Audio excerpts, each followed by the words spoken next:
Please remember that all the opinions in the show are those of the host and should only be taken as food for thought. We're in no way telling you to do anything. Everything is kept anonymous for the safety of the listeners and no information is shared to anyone else. If you are easily offended by people's opinions or views, then thank you for making it this far, but this is not the podcast for you, so see you later. And please enjoy the rest of the show.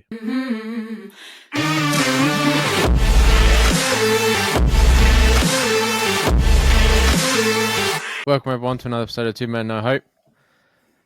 I'm your host Daniel Say, and with me as always is Jamie Watman. How you doing, man? I'm good. Tired on a late night recording, but I'm good. How are you? How was your weekend? My head is banging. Yeah, it's been all right. Sabina's mum's over because we're going to check this week, so she came over and then she's going back with us. Okay. So we went to Edinburgh. So that was pretty good. Have you ever been to the Alchemist? I'm assuming you have. Yeah, we've been there for the first time because I thought it'd be fun for like my mum and her mum to like get some like fancy cocktails or whatever. Bonding over cocktails. Yeah. And her mum got this one called like the light bulb or something. And he put like dry ice in it and the whole table was covered in smoke. Like you couldn't see anything, like couldn't see anyone's drinks or nothing. And we were sharing a table with the couple because it was busy. Oh, really? So you like took over their fucking table? Yeah. So the whole fucking table was gone. And mum got this one that was like bubble bath. And he was like, oh, you can't drink it until it stops fizzing because obviously then the dry ice is gone. Oh, so we're all like drinking our drinks and mum's just sitting there staring at it. Just waiting. Just waiting, yeah. How was the language barrier? Was there lots of Google Translate going on? No, so Sabrina mostly talked to her and like said some things and stuff like that. It was all right though. Yeah. There was a few times Sabrina was like, "Oh, my mum." She's like asking how, like, what should she say to my mum? And I'm just like, don't worry about it. Mum doesn't really know what to do, but they both like she got out of the car at the end and said it was nice to meet my mum and blah blah blah. So it all went well. Is that the first time they met? Yeah. My fucking stepdad was in a huff. Like, I'd booked afternoon tea because her mum had never had like scones or like had like a proper like afternoon tea. Yeah. So I booked it for the four of us, my mum and her mum and me and Sabina. And I was like, oh, I'll pick you up at 9:30. And then we got there, mum's already, and she's like, he's in a huff. And I'm like, for what? And she's like, oh, well, he wanted to know why he wasn't invited. I was like, why the fuck would I, like, it's like a mother's thing. Like, why the fuck would I invite him? Like, he's the only man that I've ever known to get upset about not going to an afternoon tea. But as soon as you take him anywhere, after an hour, he gets bored, he wants to go home. We were out until like 7 o'clock at night. Like, we were out all day. I was about to say, because I've seen a few pictures on Facebook, you were out all day.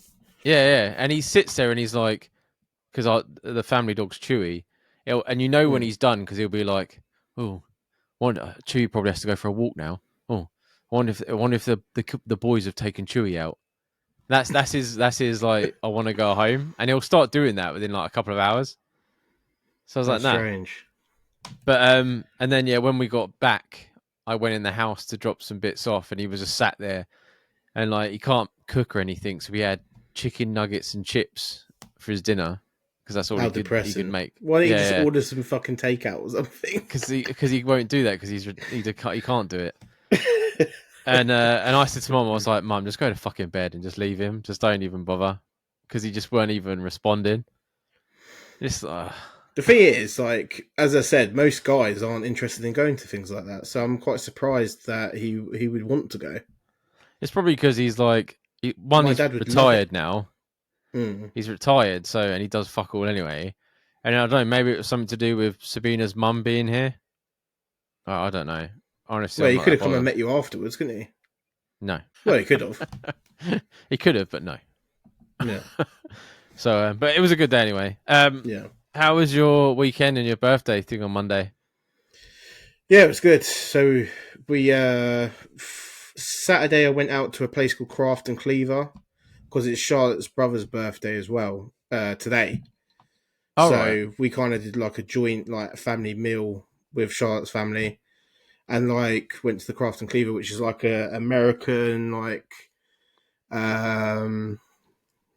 barbecue place. So they do all like the smoked meats and stuff. Oh yeah. So Charlotte had like burnt ends to start and stuff like that. So it was quite good. It was like being in that barbecue showdown on Netflix and that, Oh, I love that shit. basically. So that was good. Had some beers and that, and then I was off Sunday because on Sunday we went to watch the Jacksonville Jaguars versus the Patriots. Me and my two brothers. So Yeah. that was a good fucking day out.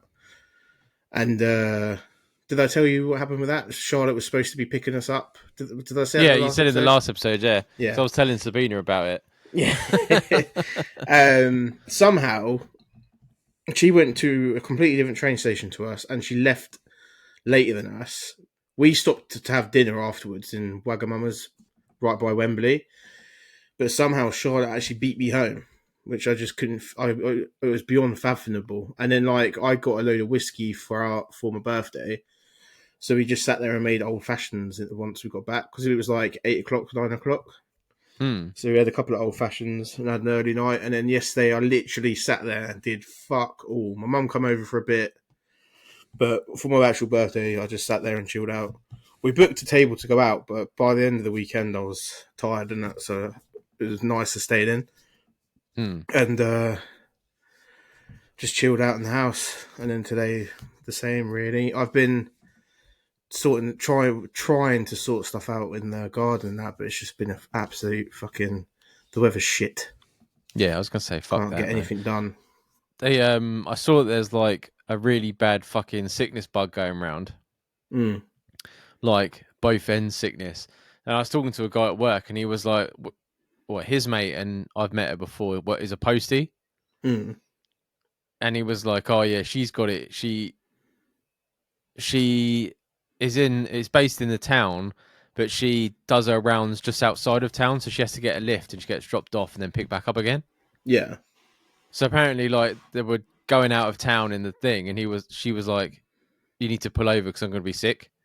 So he pulls Fuck. over, and she runs out of the postie van into the bushes and just fucking projectile like exorcist vomits everywhere. Oh mate. And he's like, so she was like, "Oh, I feel a bit better now. I'll just crack on," Mm. because she's already there, right? And then apparently she starts doing her round, and she's just throwing up in the street.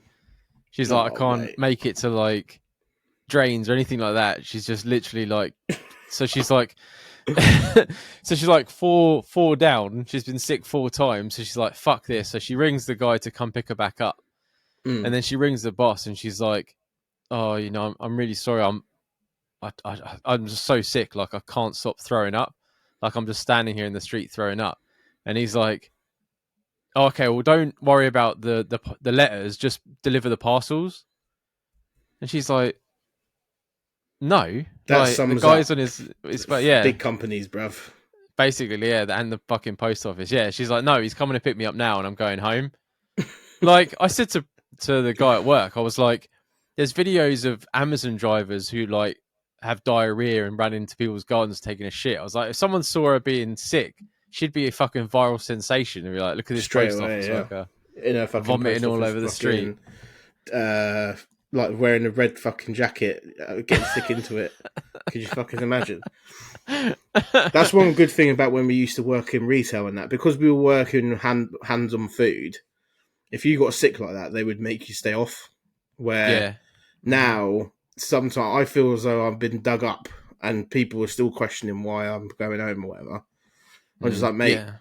I'm in here to prove to you I'm sick, so you send me home. I'm not here because I want to be here. Do you know what I mean? Yeah, but they won't. That's why, like, I feel such guilt sometimes phoning in sick. But I know for well, if I make it there, Mm, even though like I'll be shitting myself and whatever, and I deal with food. Once you're in that building, they don't want to send you home. Like, mm. you have to act like a real dick and be like, "I'm fucking leaving," for them to For be me, like, "All right then." for me, it's the deterrent for me now is more the amount of banter that I get from the lads. Like they'll start being like, "Oh, you were due your next sickness, was you?" And all this stuff. You wanted a week off, did you? And all this shit, and you start getting stuff like that. So then that actually makes me come in more because I'm like, mate, I don't want to get my fucking name dragged through the mud for the next week because I'm ill today. Do you know what I mean? Oh, see, I'm lucky because a few people know what my stomach's like. Mm, Like a few, like all you need is a few of the top ranking bullshitters to understand, and they And sort they of can rail turn the everyone in. tides in your favour, Yeah, yeah. basically. Yeah. So now when I'm off, I just come in and they're like, "Oh, is your stomach bad?" And I'm like, "Yeah," and that's it. That's all I get now. I That's all just you get need to be left alone. said. So I'm like, Fucking. thank fuck. It took a while though. You know what I mean? I've been there 7 years. It took a good 5 to get it fucking in place. I used to hate that.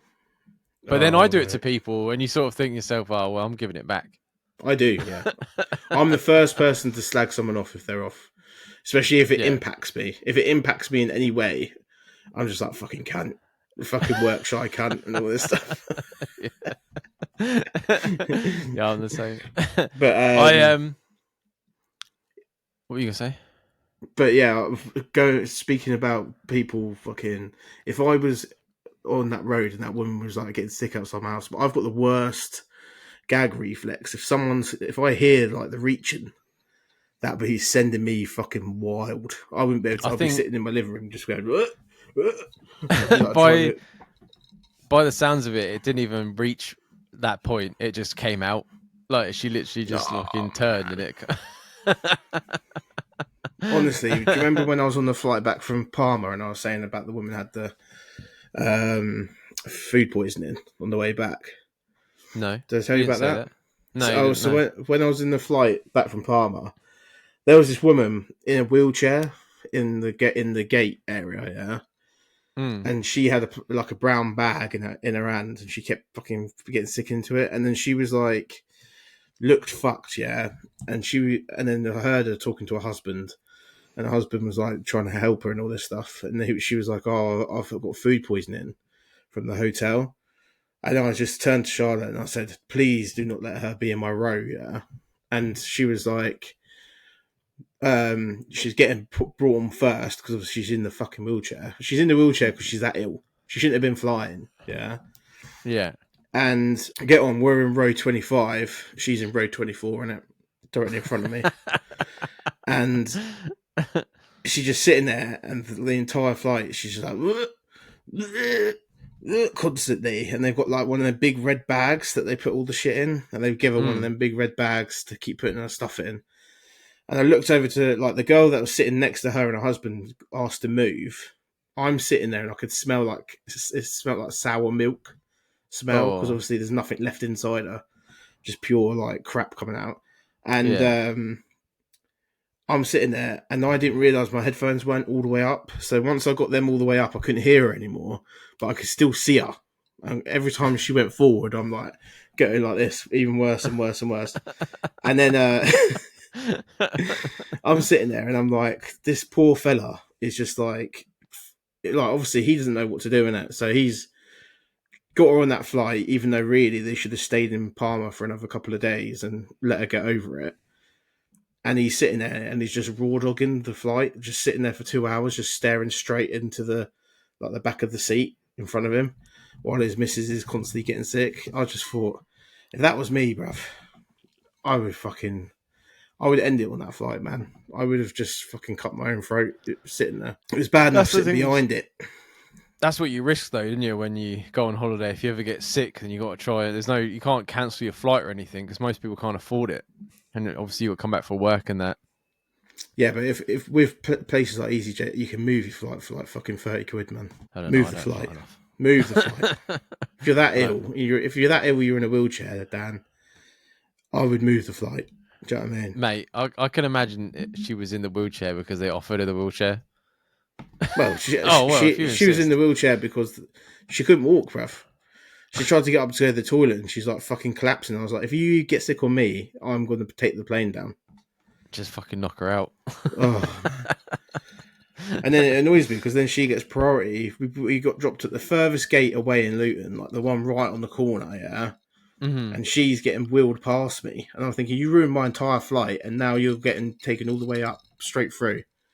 Fucking slag.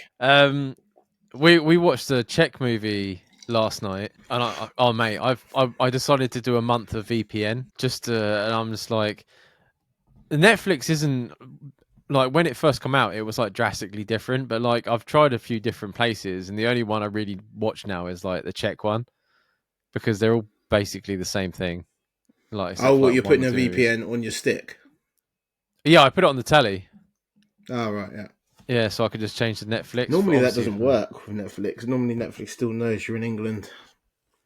it's been working all right for me. I don't know. They'll probably catch on, but I've only done a month just to see.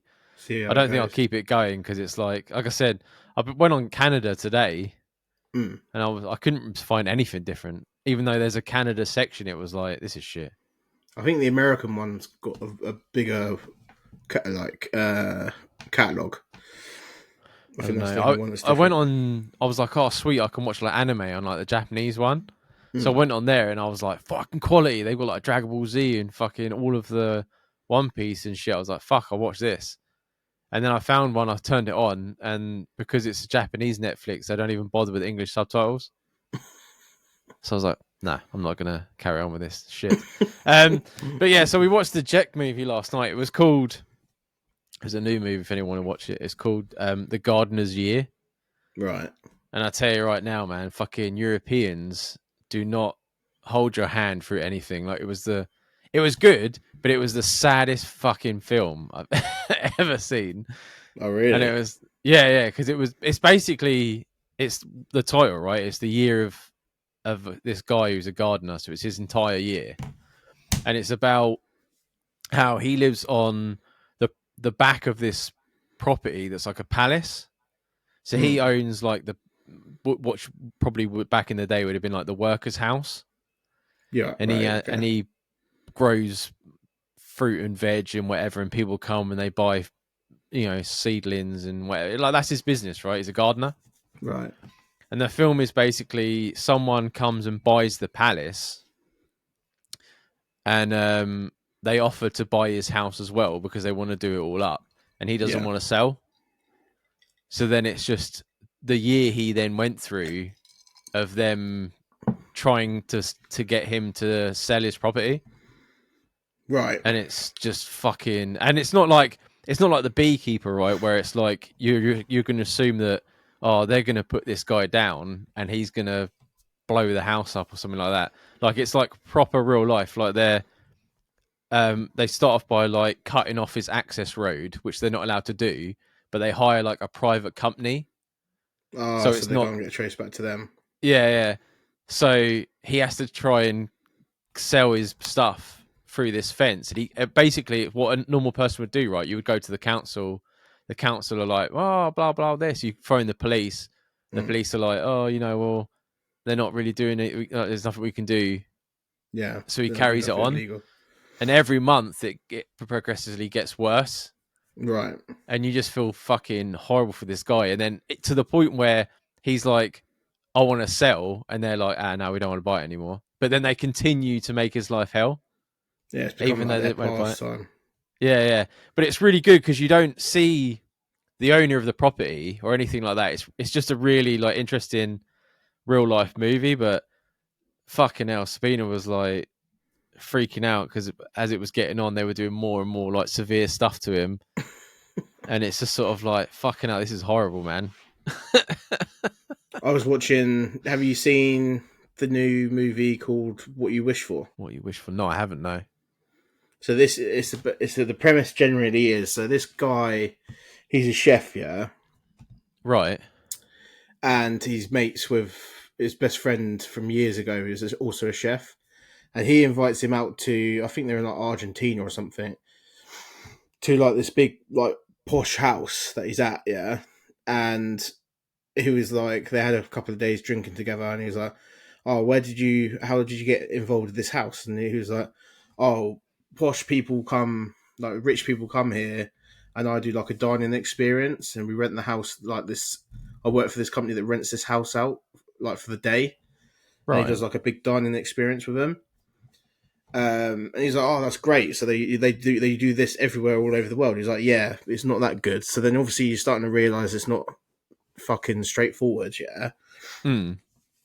he wakes up the next day. The guy's hung himself, his mate. This is the first time he's seen him in 12 years as well. So like, it's a weird dynamic straight away. And he's hung himself, and it's like, so you've invited your mate out there, and now you just killed yourself randomly. So then, matey boy, the main character, he is like on the run from people for money.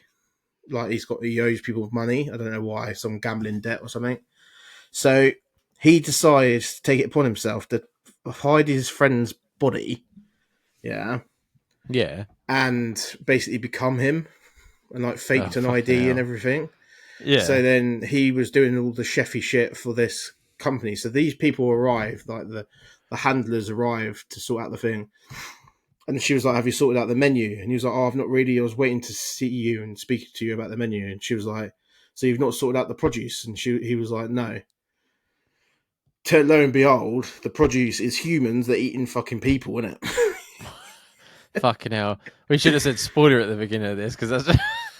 Well, I'm pretty much saying what happens in the trailer anyway. So if someone's to watch the trailer, and then because obviously they're doing it last second, him and this handler guy goes out and just finds some random Pedro guy and fucking kills him and brings him back.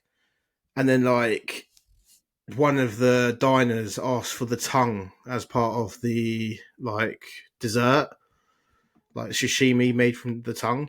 Yeah. And then like he's cut this body up and he's like he's hating life and he wants to get away from these people because he's realised they're cutting up humans. But he also does all the butchery and does sorts all the food out as well. So he's like doing it even though he doesn't want to do it. And then like a girl that he'd met earlier comes back to this house who has nothing to do with anything. The police are looking for this guy and they arrive and they're also they get talked into dying in there as well. So he's eating his own nephew, the policeman, as they're doing the chef throughout the thing. So it's like a thriller all the way through it. And like you think, oh, it's not going to get worse. When he cuts Matey Boy's tongue out, he has gonorrhea in his mouth, in it, so his tongue is all fucked up. Yeah, and so they kill the random girl that come back, and then they cut her tongue up and and then use her as the dessert. And then there's two bodies down in this basement now. Yeah, and then like it's all done like really posh food up top as well. So you wouldn't think unless you knew what was going on that it was human. So when the copper's sitting there, he's like, "Oh, what protein is this?" He was like, "Oh, it's a mix of pork and lamb." And he's sitting there eating his fucking nephew in it, and like all the rest of the diners know what they're eating, that they paid for that. And it just got crazier and crazier and crazier, and the film just ends him like just being part of this thing now because he doesn't want to leave because he earns so much money from it. Fucking hell. And I'll it's have to part have of a that look. company. That sounds bat fucking crazy, man. It gets more and more outlandish, and you think surely the cop's going to clock on. The cop only clocks on when it's too late and ends up getting killed. And it's just like, mate, this film is fucking insane. But it saying was worth watching. saying about horror movies and stuff like that. Did you see that um, when the Terrifier 3 came out in France, they dusted off an old certification for it that they haven't used in years? Already? Yeah, yeah. So if you go to France, you can only see the Terrifier 3 if you are 18 and over. No, you're not allowed to be accompanied by anyone or anything like that. Like you have to be 18 to see it. Really? Yeah, yeah. No exceptions for anyone below I've not because they watched said any it's of so the fucking. Terrifier films. I haven't, but as soon as my brother got back from Florida, he was like, "Oh, I want to see Terrifier 3," and I'm like, "Well, good luck with that." Well, over here, we can't do it either. I think for us, it's like the one below that. Like Fifth. if you're accompanied by an adult, you can still go. Oh, right. But France is like that. You got to be 18. You can't because people apparently were being sick. Like when you were going in, they were giving you monogrammed sick bags I because always thought that was just like a TikTok trend trying to like make it I don't out know. to be worse than it was because I they think did it it with a is. smile, didn't they? Like Americans are very like. Well, I remember when Devil's Rejects and like House of a Thousand Corpses come out, and they were like, "Oh, oh, there was people out the front of the cinema throwing up in the street," and it's like, "Yeah, all right then." I do need to watch the first Terrifier because apparently it's really low budget, but it's like really gory. So Hmm. Yeah, this one I think is like the with the most money spent on it. I will get around to it, but at the minute I can't do anything at the minute because Sabina's mum doesn't speak English, so we can't mm, go to the cinema here because she doesn't want to go. What's going on? Like we can go and check because they'll put subtitles on for her, which is weird because when I went to see Five Nights at Freddy's in Calaravari, mm, the film was in English and the subtitle that's because that's what it is, and the subtitles because are they in didn't Czech. bother dubbing it. Yeah, well, most films aren't, right? Like if you get like an American film. So I was the only one sitting there, just sort of like, oh, it's like my film, and everyone here is watching it with me. But surely you But can watch shit at the house, and you could watch loads of movies in the house. yeah, that's what we've been doing. But like I said, like with Terrifier and stuff like that, I can't go to the cinema this week Mm, because she's here. Like, there's just nothing I could do about it. But yeah. Mum rang me on Sunday. Well, no, she messaged me and then I rang her because I was like, "What the fuck?" She said she came home after walking the dog with with my stepdad, and there was water all over the floor in the kitchen and like just a random mug in the middle of the floor What, in the house? in the house. Yeah. So she went upstairs to my brother, who's just got back from Florida, and she was like, "Did you smash something in the kitchen?" And he's like, "Oh no, I went down to make a lemsip because he felt really rough." And then all of a sudden he just woke up. He was laying on the floor. What, he collapsed? Yeah, passed out. He's like, I don't know how long I was there, but he said he woke up and all his clothes were wet. And he Why just did he just basically, leave all that shit downstairs? yeah, he just basically stood up, went upstairs, and got into bed. But I haven't messaged to find out if he's all right today. But like, she rang the doctors and they were like, take him to A&E, and Mm, he's like, I don't want to go. And then the day after, he was like sweating through like all of the bed sheets. So I had to keep changing the bed. But Mum mm, thinks he just had like a really bad caught something from over there and maybe. brought it back with him. But I haven't had any horrifying messages, so I'm assuming he's all right. But That's fucking fucking messed mental, up. it. Yeah, yeah. And Never how know, man. understated is he that he's not that worried that he's collapsed? That he's like, oh, don't worry, I don't need to go to A&E. That's him though, isn't it? Like that's what he's like. He doesn't want to I piss know about some with people it. that it would take a fucking like a change in the wind, and they're straight down A&E, bruv. No, he's not like that. He don't give a fuck. But so yeah, so that was fun. I was gonna say something. I can't. It was So when you off to check tomorrow, Thursday. Thursday, Yeah, you looking Thursday forward to morning. it? Thank fuck, man. Yeah, tomorrow I'm fucking just gonna try and keep my fucking head down and get through work. Yeah, we're like, because she's right near the borders, so we've they're talking about doing like a day trip in like Germany. And I'm like, fucking hell, yeah, that'd be well cool. And then we got hockey tickets, and we're going to um her mate's birthday party, which is the reason why we're going over there. Yeah. So yeah, it should be good. Just be good to get away, and then we're doing a couple days just me and her. Is that in Prague? Yeah, because we were like, obviously because of what happened with the family and stuff like that. Like we've just been going to Czech this year, and we haven't had much money to go anywhere else. Yeah. So I was like, we've seen your mum for like a week, and we're going back with her and then staying with her for another sort of like almost a week. I was like, let's Yeah. just take the last 2 days, and we've got like a Airbnb or Go what and do some was through touristy stuff.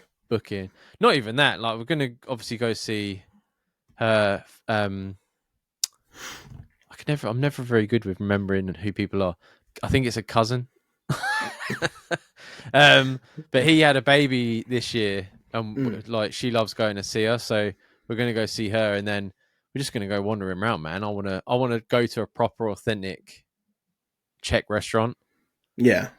and have like, because I love svishkova, which is Mm. like meat and like this like really like vegetable sauce thing with like dumplings. It's fucking beautiful. So I want to have like a proper restaurant sort of thing. So we're gonna go do that. But yeah, I can't fucking wait. Sick of Yeah, this we were fucking looking at place. restaurants today, actually, uh, in Prague for Migo next month. Mm. And there's quite a lot of like cocktail bars there that you don't really expect. I didn't expect Prague to be that up to date with like cocktail bars and stuff, but there's loads of bougie little cocktail bars you can find over there. Well, you're allowed to drink in the street in there over there. Oh, is it? Yeah. Oh yeah, yeah. Like the first time I went over there, we got on the bus and there was a guy with a fucking bottle of beer in his like on the That bus. wasn't just a homeless geezer. No, no, it was just a fucking guy, wasn't it? Just traveling around with a fucking.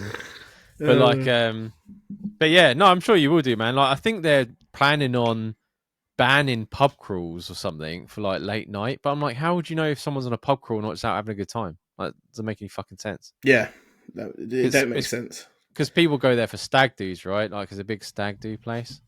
It's like I'm going to Oktoberfest this Friday in Bedford, Oh yeah. and like loads of guys. I think there's 26 of us going, like all people from work and that. And it starts at 7, but we're going to go to a few pubs in Bedford Centre beforehand. And then like we got an email saying if you turn up inebriated, then you won't be allowed in. And I'm like, we're going to a fucking Oktoberfest.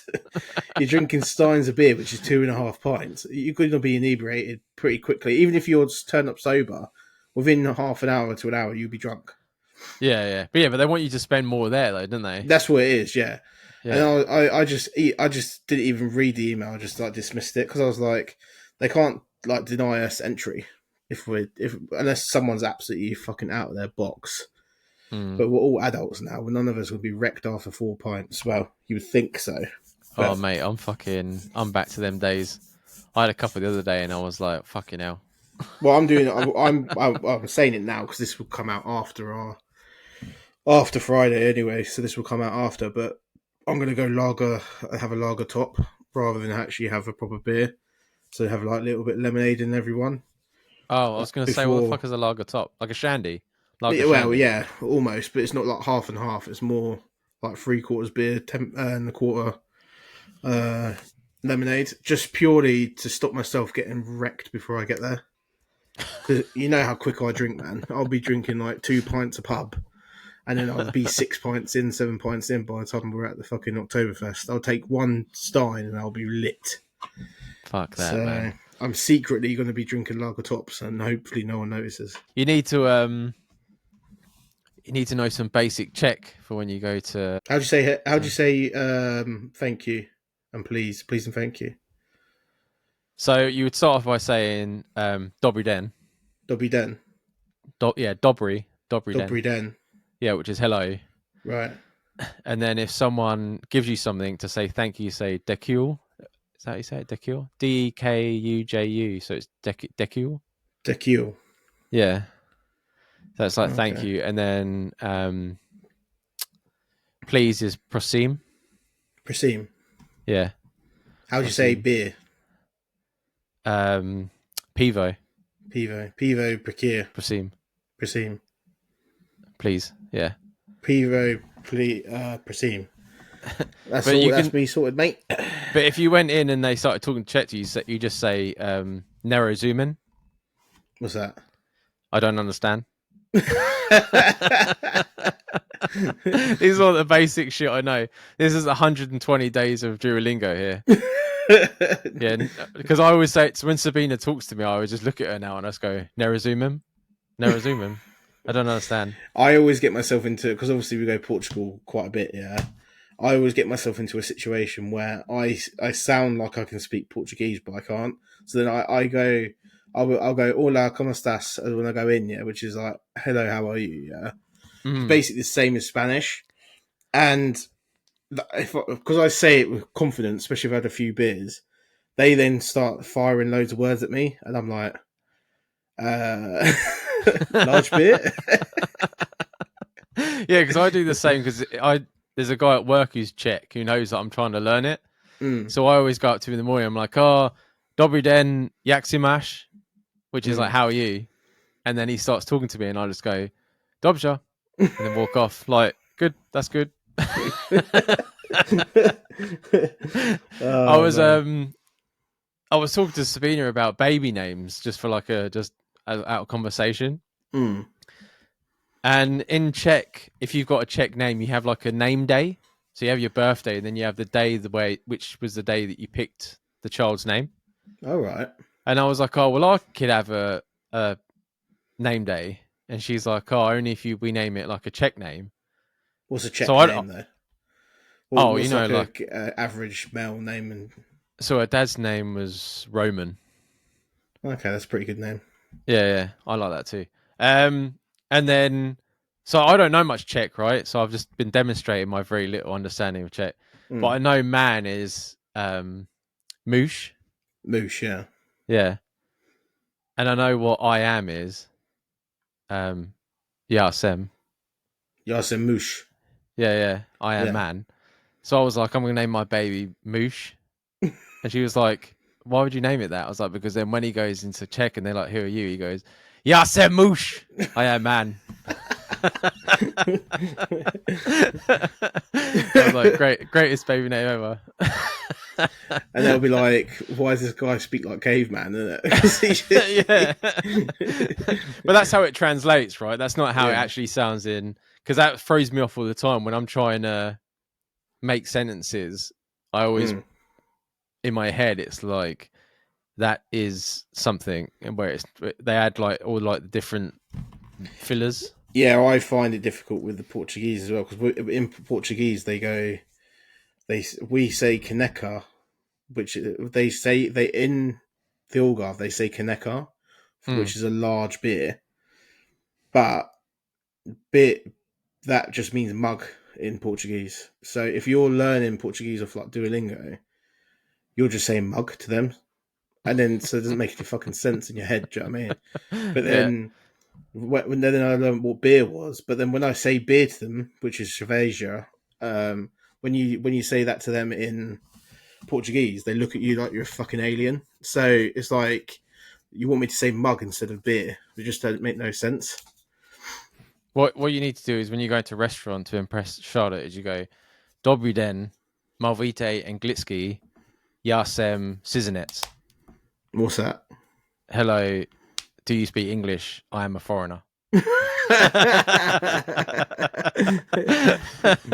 I always think I stand out like a sore thumb, but they do always speak to me in their fucking language. I must be like what did Pitbull used to call himself, Mr. Worldwide, isn't it? I think it's more like the way you stand in that. Like there's definitely certain tourists that when they Give it stand off. anywhere, yeah, Yeah. look like a tourist. Mm. You know what I mean?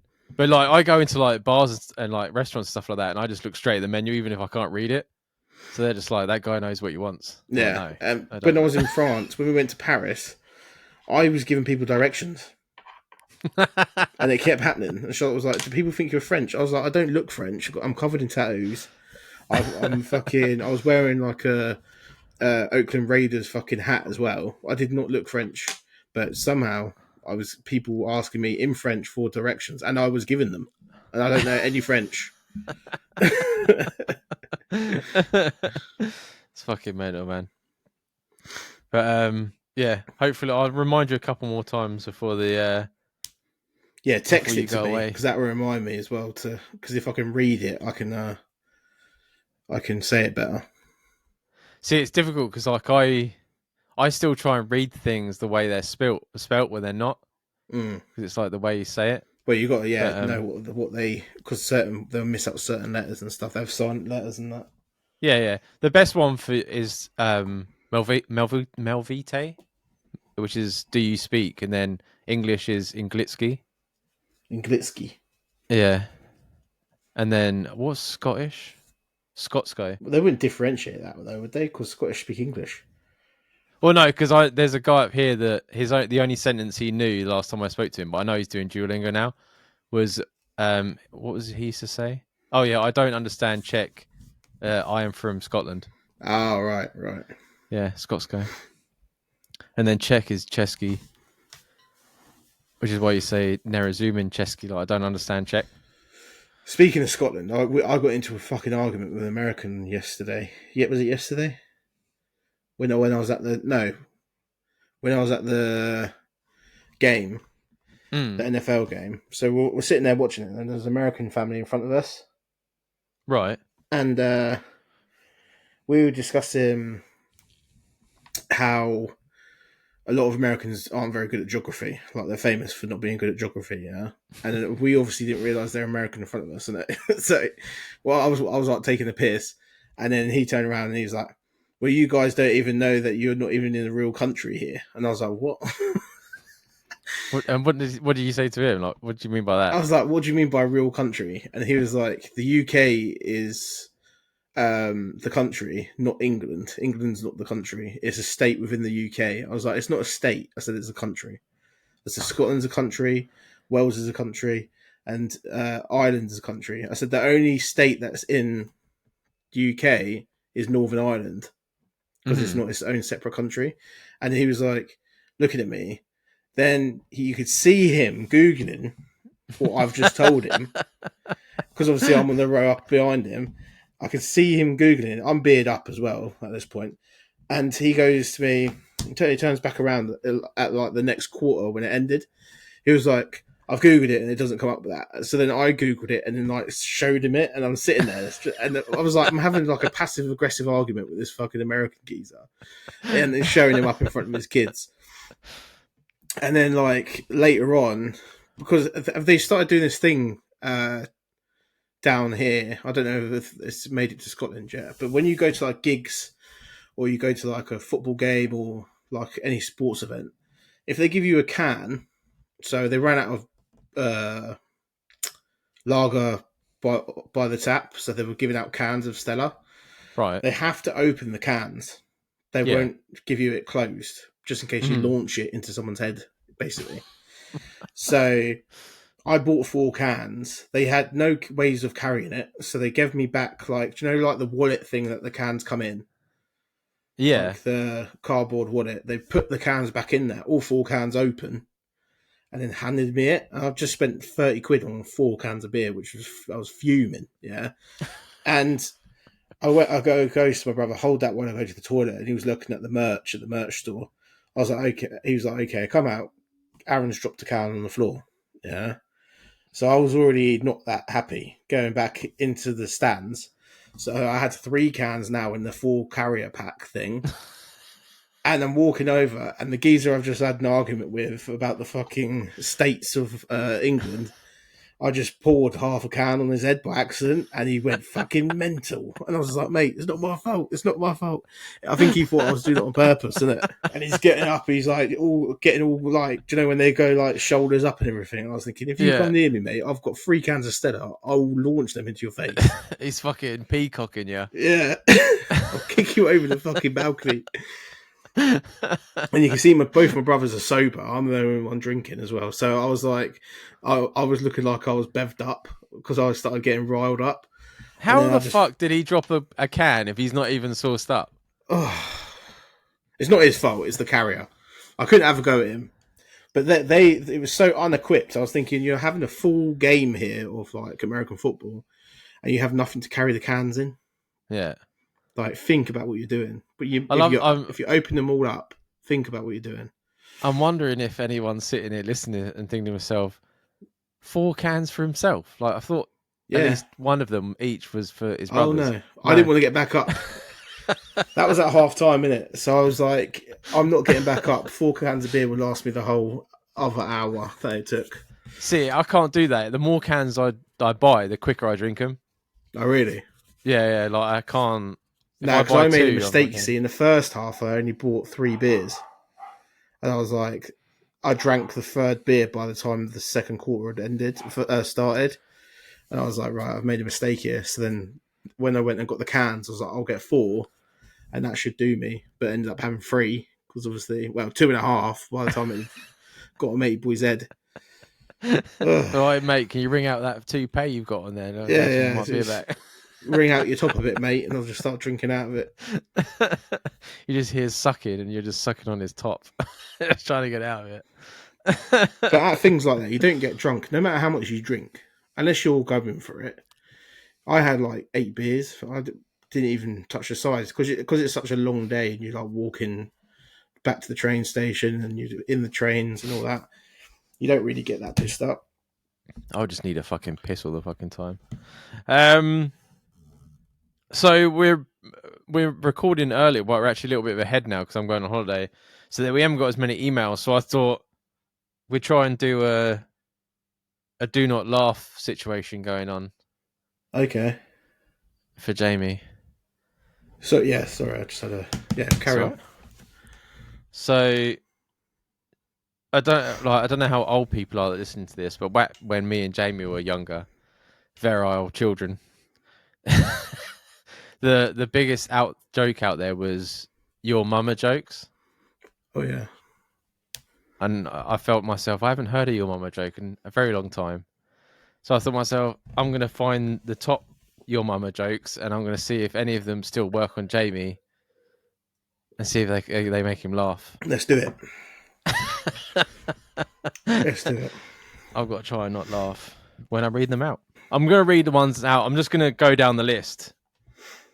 And I used to love saying when I climbed up on top of your mum, I burnt my ass on the light bulb or something. That used to be a fucking good one back in the day. I love it. What's the other? There's a. I don't think it's your mama one. It was from that Derek when it was like how'd you find? Was it something like how'd you find the wet spot or something? She's like roll them in breadcrumbs. I can't. Oh, something like that. I don't know. It's fucking. That's gonna do my head in now. I don't even know what we talk about. Roll it in breadcrumbs. It was something. Didn't he say something like how do you know where to fuck a fat chick? He's like roll her in breadcrumbs and aim for the wet spot. I'm sure it was in Derek. Do you know the Ricky Gervais show? Yeah. It was in that. I'm sure he delivered it much better because he knew what it was. Yeah. So we just got to try and Jamie. You just got to try and stay straight faced. And before we start this, Jamie has a lovely mother, and none of these are directed towards his. I'm going to play her this clip, and she'll probably DM you. What, cutting the beginning bit off? Yeah. I say it's not about it. Yeah, these are indirect. They're just to try and make Jamie laugh. Yo mama is so fat. When she got on the scale, it said, "I need your weight, not your phone number."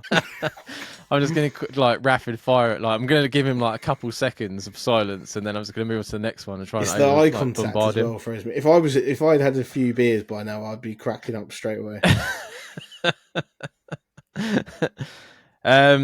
Your mama is so fat.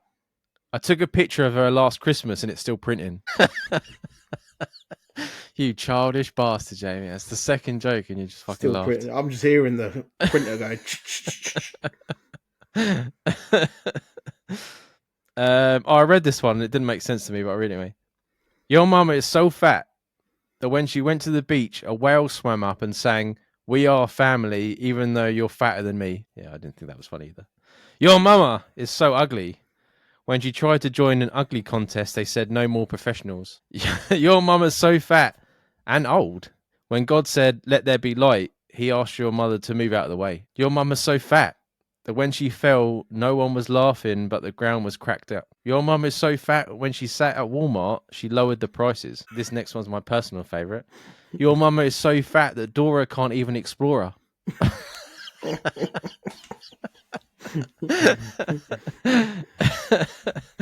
Love it. Your mama is so stupid when an intruder broke into her house, she ran downstairs, dialed 911 on the microwave, and couldn't find the call button. Your mama is so ugly that she made One Direction go another direction. Oh, that's quite in at the minute. I was going to say, yeah, a bit about a taste there. Should have pre-read that one. Your mama is so fat, her belly button gets home 15 minutes before she does. That's fucking savage. Your mama's so stupid, she put 2 quarters in her ears and thought she was listening to 50 Cent. Brilliant. Your mama's so dumb, when you were driving to Disneyland, she saw a sign that said Disneyland left, so she went home. Your mama is so hairy, when she went to the movie theater to see Star Wars, everybody screamed and said it's Chewbacca. Your mum is so stupid, she climbed over the glass wall to see what was on the other side. Your mother's so fat, she doesn't need the internet because she's worldwide. Mr. Worldwide. Your mum is so fat, when she sat on an iPod, she made an iPad. Your mum is so fat, when she went to KFC, the cashier asked what size bucket, and your mum said the one on the roof. Your mum's so fat, she needs cheat codes for We Fit. Okay, now. Right, last one. Your mum is so ugly that when she took a bath, the water jumped out.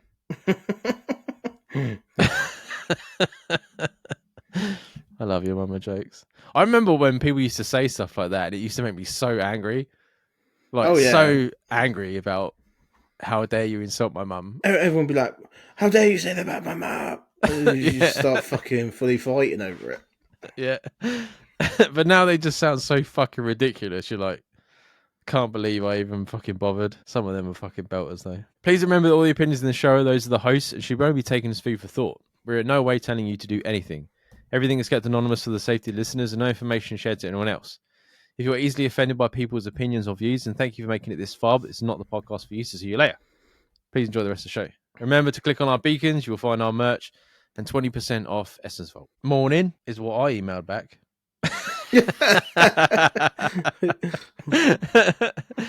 Hi, I think the old man Jamie's voice is sexy. No one cares. But in the unrelated subject... That did cheer me up. That did cheer me up. After a week of it, it was already gone because we were recording already. Having that voice was hard work, man. Yeah, but it was. But it sounds like you need to get back on the old cigarettes, Jamie. Chain smoke. But an unrelated subject, I've been working with a new group at work and they seem to be very down in the dumps and they bring my mood down with the moaning about how much they hate the place and how life isn't fair. Some days I'm coming home and I'm totally emotionally drained. What would you suggest to do so I'm not bringing home the work troubles? I'm very much a fucking miserable bastard at work. I can, especially for the first few hours, I can be proper. But I'm conscious of it. I know I am. So then I try not to.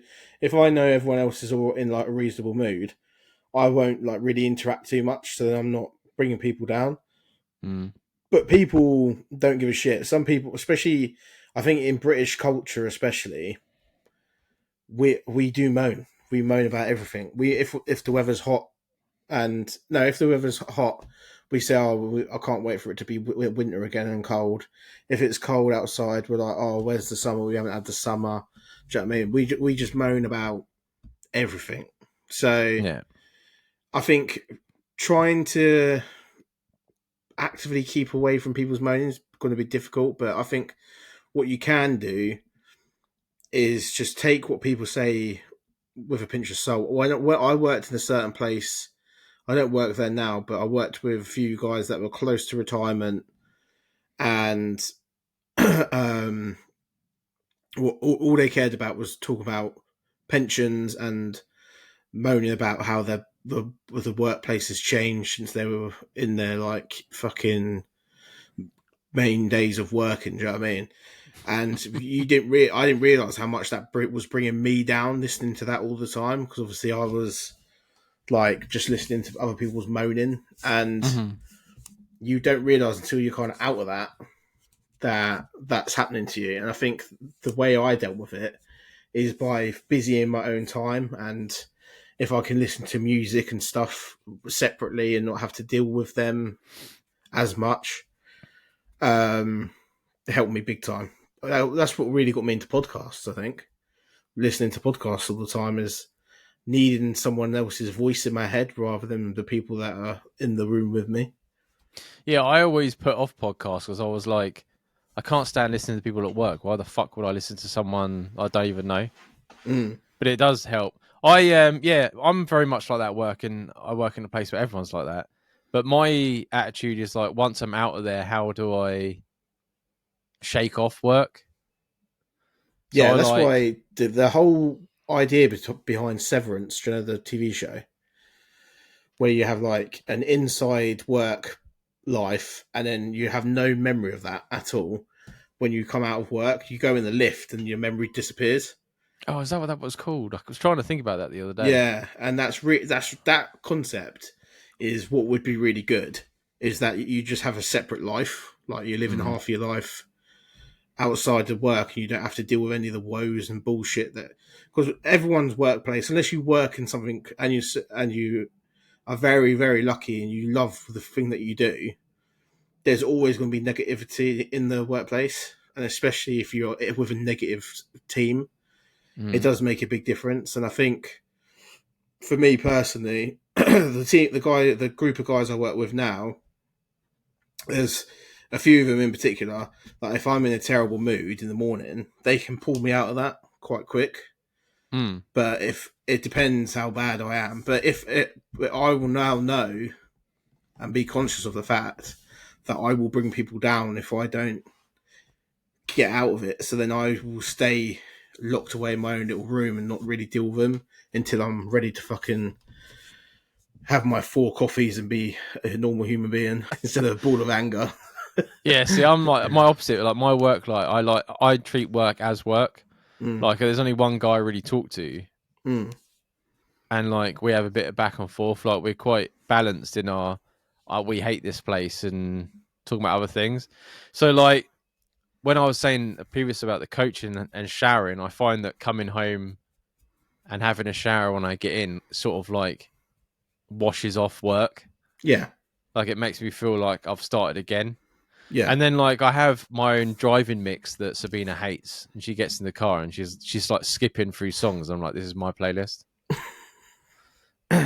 But stuff like that, like songs for me as well. Like if I get in the car after work and I'm driving home, and there's songs I can like fucking scream to, like sing along, like that helps bring me back up as well. That definitely helps. Yeah, I Yeah. find myself when I'm driving to work, I'm playing a podcast, but when I'm driving home, 9 times out of 10, I'll put on a playlist of music. I was fucking laughing today. I so you know a couple of weeks ago I had some of Spina's friends round for like a games night thing I spoke about. Oh yeah, yeah, yeah. So like I can't remember, we were talking about something. Um and I was like, oh, when my granddad passed away, I found a box of like old softcore novels, Mm. and they're like all like the same by the same writer, and it's just this terrible like they're barely even porn. So I was standing at work today and I was like, I wonder if you can get erotic audiobooks on Spotify. So, I'd say I've never laughed so fucking hard. I bet it was It's just, cringe. yeah, because it was like the most awful English accent as well. And Oh, what was the one called? It was cracking me up. It was called something like letter to Sophie or something. Let me have a look in my old. he was running his fingers down my spine.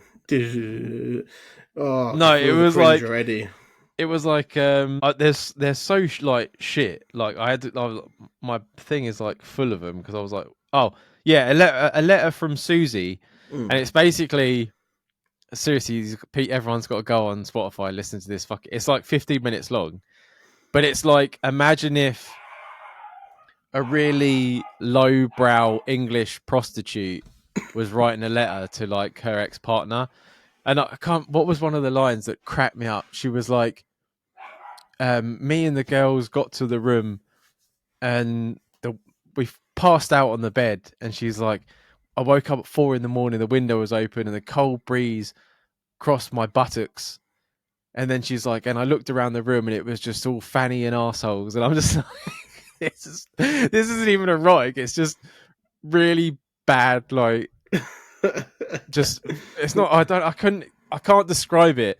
Just imagine just the worst English accent, or like, Just using crude words. yeah, like a Yeah. council estate mum reading out this disgusting thing, and it was just like I wish I could find that one spot so I could play it for the. Did you ever? I've watched a clip of But um a, a prostitute woman describing like what the Scottish. They asked her what the worst thing she's ever been asked to do, yeah, and he was like, this guy kept turning up with cucumbers and wanted her to put him up him, and then she was like, "But 50 quid is 50 quid, right?" She kept going, "50 quid is 50 quid." She got one tooth in her head, yeah, fucking full of heroin, and she would go, "50 quid is 50 quid," and then she would do it, and then he'd bring that home and cook it and put it in the wife's sandwiches, and it after being up his own ass, filth. trying to find that bit about the window. It's just like the worst fucking. How have we It, got here from workplace? just because it's just because we were talking about um listening to stuff on the way home. Oh right, yeah. And then there's Steve prancing about in front. Right, girls, office you need a shower. Water room, sort yourself. That fucking accent just cracks me up. It's like a terrible East End accent. That actually sounds like they're putting on a British accent. Yeah. 3 girls starkers. Arses and fannies there for the taking. There's no fucking need for it. That was it. Asses and fannies. And I'm just like driving along, fucking cracking up. It's called, if you want to have a look, it's called Erotic Short Stories 1. And there's 4 of them. Oh, And man. they just progressively get, like, the accent gets better, but the stories don't. But that one was so fucking funny because it's so, she sounds like she's from The Crown. Mm. Like, Do you know who she sounded like? Do you know when you watch Legend and the woman's talking about she's the narrating it? She's narrating it. oh, yeah. Like proper That's what old she sounded. style. Old school East End accent. Yeah, there's a Yeah. woman. Oh, I'm going to saw get her some the other day. cockles and fucking. Yeah, exactly. That's on, yeah. But that I can't help it. That one line where she's like, "Oh, there's some fannies" or whatever. It's like it cracked me up. So Oh, yeah, there's something to make you laugh on your way home from work. Listen to that. That'd be fucking great. there's a fucking British stereotype. But yeah, you can't really get past it, especially at the minute with how like work is. That people are just feeling down. So it's more about how you deal with it once you're out of work, right? Because you don't want to bring that stuff home. So stuff like that, like find ways that bring your mood back up. Music, have a shower, just like reset. I think Yeah. is work, especially at the minute when people are doing stuff, but you're not really having the work-life balance that people used to back in the day. A lot of people work weekends and stuff like that now, so that brings people down naturally. Do you know what I mean? Yeah. I think just doing what you can to deactivate that side of your life when you're outside of work is much better. And I do think that does help big time. I think working in the job I do now, I can be at home and not think about work like most of the time. Yeah. Although, even though most of my family work in the same place as well, so you can imagine what a family do can be like. Sometimes we could go and talk shop quite a lot, but now we make a conscious effort not to do that too much. Yeah. You just got just find that thing that like brings your mood back up. Like a lot of people do, like they get in and they put their music on, they dance and like shake their bodies and like just try and like wake themselves up. Yeah, you just got to practice it. Once you've left, that's it. That's what I do. Once I'm in my car and I'm gone, like I don't think about it till the next day. Like that's it. I go home, I shower. I'm like, right, that's it, sorted. Well, hopefully that helped. Let us know what you what works for you, and we'll let everyone else know. Happy birthday to Jamie. I hope he has a great day. He did indeed. Thank you, thank you. You guys have mentioned in the past going to a comedy night in a comedy club. Would you recommend it for a first date? I'm looking to do something a bit different that would be memorable. Thanks, guys. Yeah, I'd go to a fucking comedy club on a first date. I think that's quite a good, like, as long as you do, like, for me, it'd be like drinks beforehand. I wouldn't Yeah, meet because up. it would be a little bit like a cinema experience otherwise, that you Yeah. don't really have much to say to each other. Yeah, I if you think, go in there and you sit down and then it's like, everyone be quiet and you're like, oh. And then you'll definitely get picked on because they'll be like, you on a first date. Yeah. Because you will look like it if you haven't spoken Because you'd to be nervous beforehand. as shit. Yeah. I do think it's a good idea. I think it's something a bit different. I don't know whether necessarily you need to be thinking about, it needs to be memorable and stuff like that. Just go and take it easy and have a casual first date. Don't need to think too much into it. I think if you try to overdo things, then you might be worrying too much about it. But go for it. I think Dan's hit the nail on the head there. Go for a few drinks before you get there. Don't go so in you need to meet dry, her. No. Oh god, no. because that would be fucking rough. Because you'll be like trying to like smile at her while she's fucking watching the fucking comedy gig. Yeah. Oh, it'd be awkward as fuck. Making sure as well it's like a cheap one, because I like it. Just you're just borderline going on territories. Like, because if it's cheap, right, it's local, so you can be like, oh, let's go out for a couple of drinks. There's a comedy night going on, like, it's I can get a couple of tickets if you want to go. and it's a lot more casual that way. Whereas Yeah. if you're like, Kevin Hart's playing down at the O2 and they're £100 a ticket, I thought we'd go there for a first date, and you're Bit of like, pressure. yeah, you're like, fuck that, like what the fuck is going on here? Even if I don't really want to see him, but it's just like a whole new level, right? Yeah. Like you feel like you Yeah. have to go and you have to appreciate it. Whereas if it's like a shit, cheap local thing, you go down and you're not having a good time, you can just be like, oh, do you want to Yeah, and you could hop laugh out at about half how time? bad it is and stuff. There would be a bit more of a connection there as well. Yeah. So I think that's Um, a lot better. yeah, definitely. I do remember going on. These were back in fucking. Wait, I wouldn't even call it dating. I would went and met up with a girl for the very first time, and we went to the cinema. Mm. And I did the wrong thing. I went in completely dry and fucking turned up 10 minutes before the cinema. We stood there awkwardly looking at each other for 5 minutes. Then went into the film. Didn't say nothing to each other for fucking 2 hours. Come out, and then she got a taxi home. And it was like the worst experience of my life because I was just sitting there nervous the whole time. I learned my lesson after that. She never spoke to me again. So I did that. I went to the cinema, and there was all this like flirting of like what's going to happen in the cinema. mm, And then when we got there, and it was like there's people in the row, and then you're like, oh, I'll just sit through it. And I was like, this is shit. And we walked out, and I'm like, oh, okay, that was great, thanks very much. And then she's like, oh, do you want to go for a coffee? And I'm thinking, no, no, I just want to. But I'm yeah. like, yeah, okay. If you want to go for a coffee, so then we sit there, and she's yabbering on, and I'm like, this is fucking terrible. I met up with a girl in Dunstable once. Yeah, it was the worst thing I ever did. She obviously didn't like me from the time I got there, and what I think what I'd fucked up as well was I was talking to her and a few of her friends as well. So I think obviously uh, people have spoke to each other that I'd met up with the other one the week before or something. But Yeah. wherever it was, I met up with her. She hated me. Yeah. And I was like, right, obviously she's obviously not attracted to me or something, whatever's wrong. So then all of her friends turned up like later on, and Oh, we I were all hate sitting that. in the field drinking, yeah. And I don't even think we were drinking. I think we were just sitting in the field.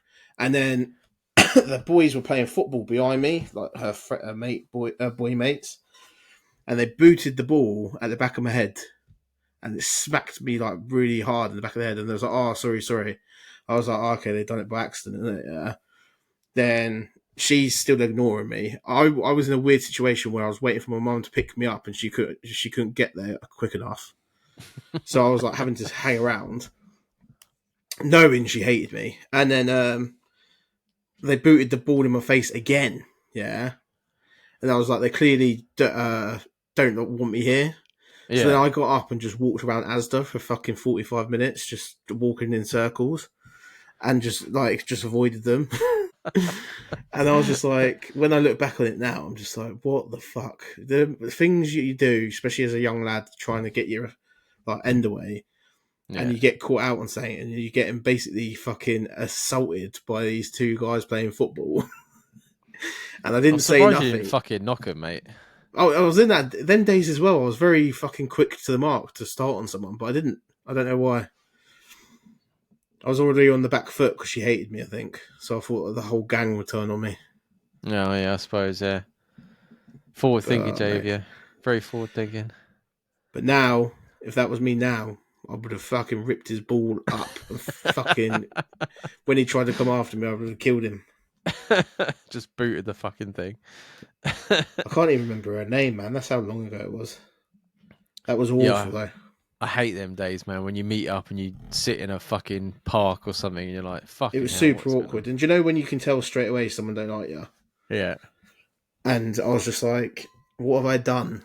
And then I saw her about 3, 4 years later. We just so happened to have friends that hooked up, and she'd like looked a lot better, and she'd obviously like gone through some sort of transformation. So I didn't even know it was her, yeah, at first. And then I was like, oh, what are you doing here? And then like pure attitude towards me. And I was like, I don't remember there being any animosity between us. But for some reason, she fucking hated me instantly. And like 3 years later, still hated me. I still to this day do not know what I've done to her. And Yeah, but I'm like that, though. I can still meet people now and be like, what are you doing? I remember going to a party. I can't remember if I told you before. And I was talking to my mate, and this girl walked up, and just stood there, and I just literally looked at her dead in the eyes and was like, "What the fuck do you want?" And then she like looked at my mate because she was friends with him, and is like, "Is he being serious?" And she's like, and he goes to her, "Yeah, that's Dan. Just ignore him." And I was like, "Fucking hell!" But I was like, "Well, you just walk up and just stand there as we're fucking have a conversation. You fucking." I Me was and a bit of you a done dick it a back few then. times, especially when we were together. Do you remember that time that I was at? It's where I met that guy that looked like fucking Johnny Depp.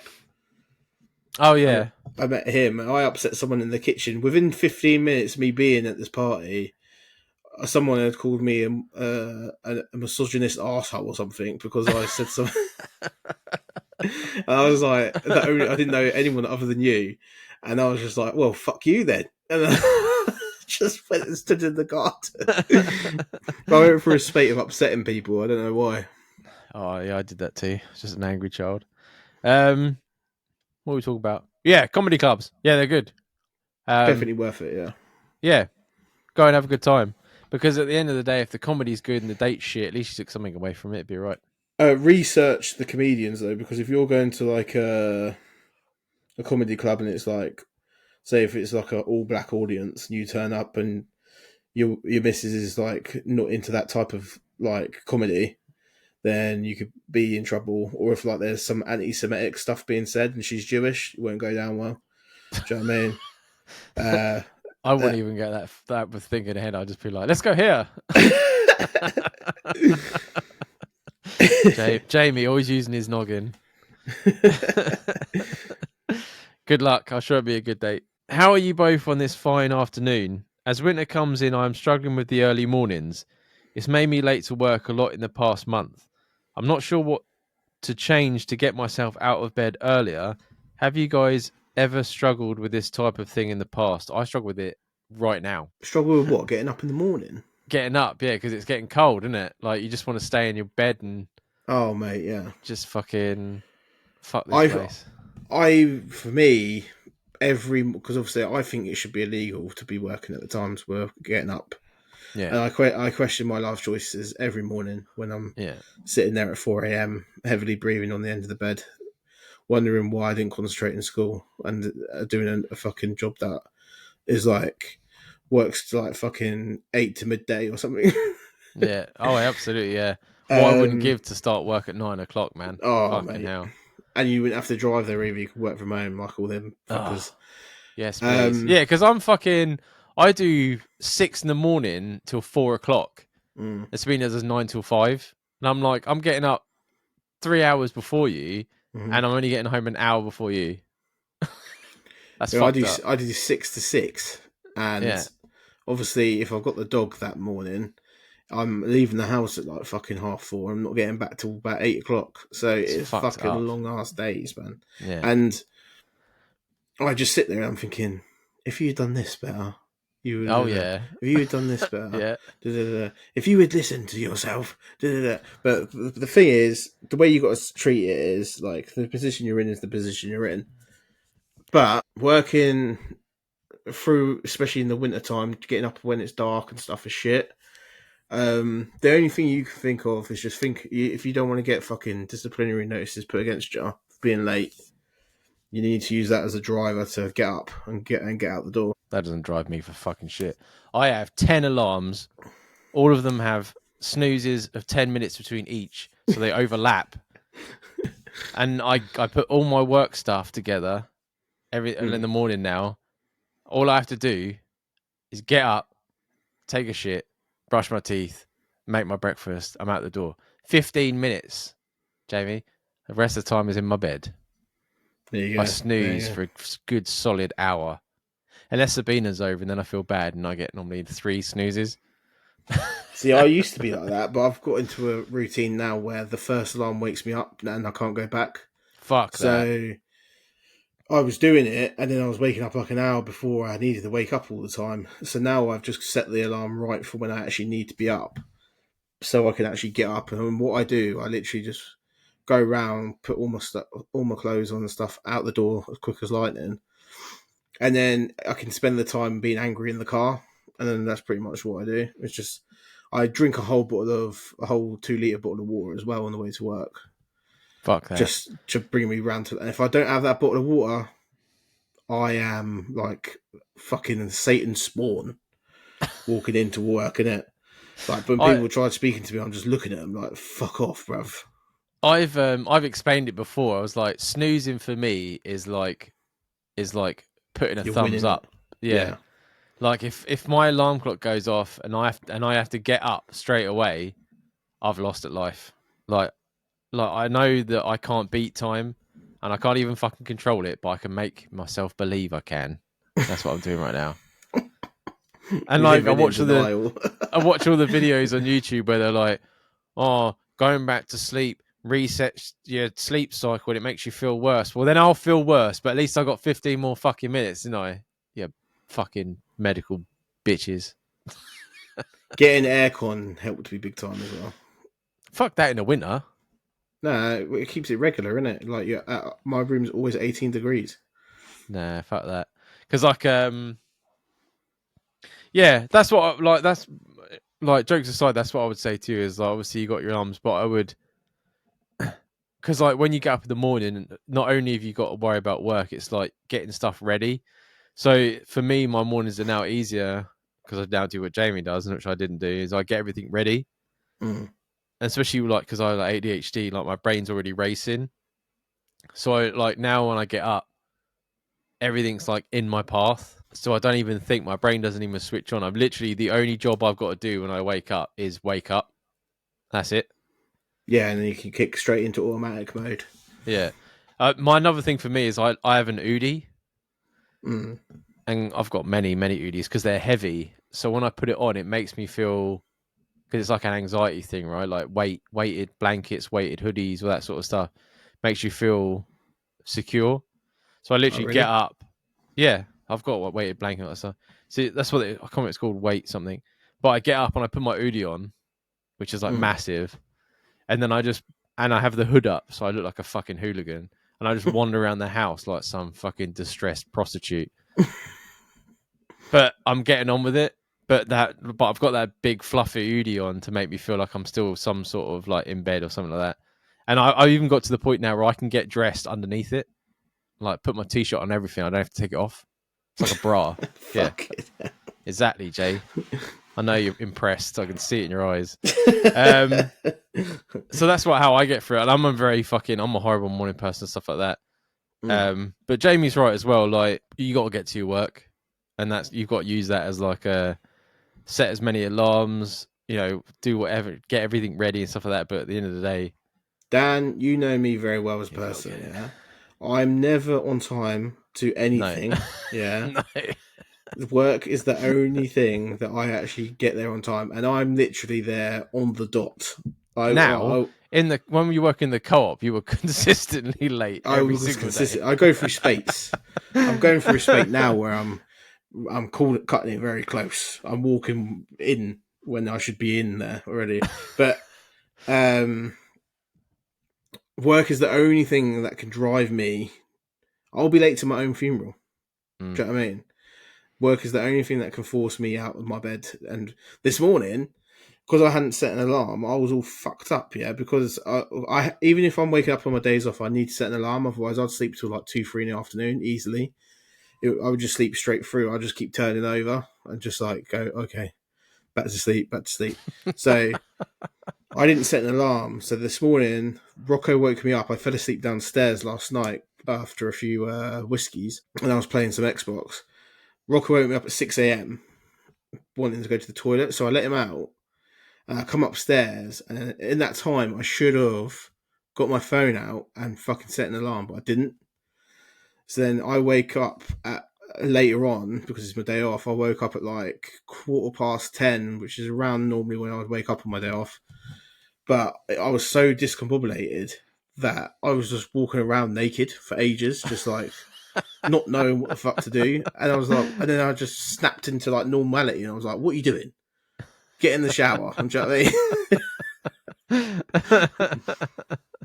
And then my obsession with how I smell as well is like it takes over in the morning, especially. I will literally, if I get even a whiff, all the cards are thrown out the window. I'll be late. I'm having to get back in the shower.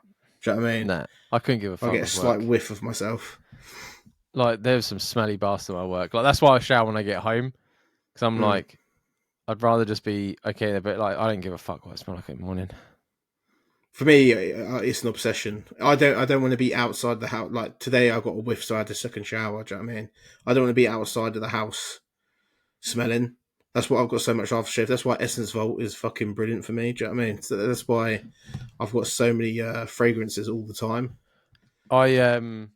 If you catch me in the morning, you could pull a gun out at me and I wouldn't react. That's what I'm like in the morning. I do think, do you know, like, because obviously I live down like a back street, don't I? Yeah. Mm. I always think if someone comes to try and rob my car when I'm trying to get in it, yeah, to go to work, I will let them take it. Yeah, and go back to bed. Yeah. Yeah. And just be like, well, that's my sick day. Yeah. There's no way I'm making it in today. Fucking I told you about when I looked at my camera and in the middle of the night. Oh yeah. Yeah, Freaked every you time I go out, because I don't stay at mine for after the minute because of everything that's going on with Spina's mum and just staying at hers. Yeah. But every time in the morning now when I come out, I'm walking a little bit quicker because I'm fine until I close the gate where I thought I saw something, Yeah. and now I'm just like, oh, and it just pops back into my head, and I have to do this little brisk walk to the car where I don't look back. Fucking running. Yeah, because I'm like, what if? I'm really bad at the minute because I'm watching a lot of horror films, and like last night I watched The Exorcism with Russell Crowe. Have you watched that? The Pope's Exorcist. No, it's called The Exorcism. Is that the one? He plays an actor. Oh, I haven't seen that one. No, I know the one you're talking about. Yeah, I haven't seen that yet. No. So that I'm not normally bothered by exorcism type films because they always end up the same. Like someone's possessed, priest comes in, tries to save the world. Blah, blah, blah. But this one had a bit of a different twist because he's playing a priest. I want to see it, so don't spoil anything for me. No, I won't say anything. But as soon as I went to sleep last night, I was dreaming about a fucking possessed priest.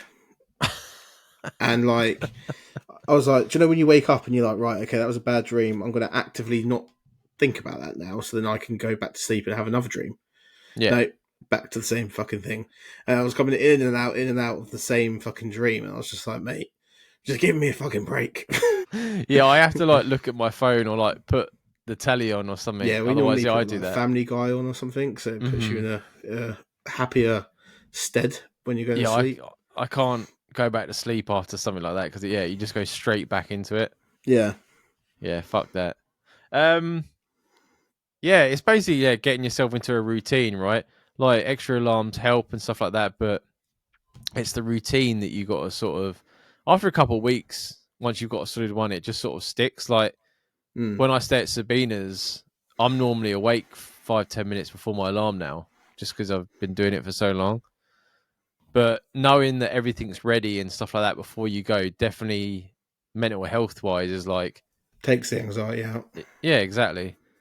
So that's definitely like I would encourage anyone to, if you have to get up early or anything like that, would be a win. Doing it the night before. I am very bad for let future Dan do it. And I'm happier getting present Dan to do it because future Dan hates me. Oh yeah. Oh yeah. He still has a lot to do, but when it comes to the mornings, he's all right. Has your drunk self ever wrote a note to your sober self before? No, I haven't. No. I've done that a few times over the years, and it's always fucking ridiculous. It's like, "Fuck you, you piece of shit. Make sure you clean up this in the morning, otherwise Charlotte's going to go mental." And then, like, obviously, Charlotte, no matter what time in our relationship it's been, Charlotte has always 100% woke up before me about any day. I've never been the first one up ever in my life. Yeah, so I'm writing this letter to myself. But obviously she's reading it before I'm reading it. So then she's already tidied it up, and then I'm like, tidy up what mug? Or tidy up what thing? Or empty the dishwasher, what was it? And Charlotte's already fucking done it. So I've just sent myself abuse, basically. I think I brought it up on the podcast before, but I still love the story I tell about me and you getting absolutely smashed at yours, and you run into the toilet to be sick, but you don't get there in time and you throw up on the carpet. Fucking in the flat, yeah. Yeah, in the flat, yeah. And I'm like, Oh, clean that up. And you're like, I will. And I'm like, clean it up, man, because as soon as fucking. And she walked in and saw it straight away. And I'm like, I yeah. fucking told you. And you were like on the floor, like, trying to wipe up this sick. Oh, man.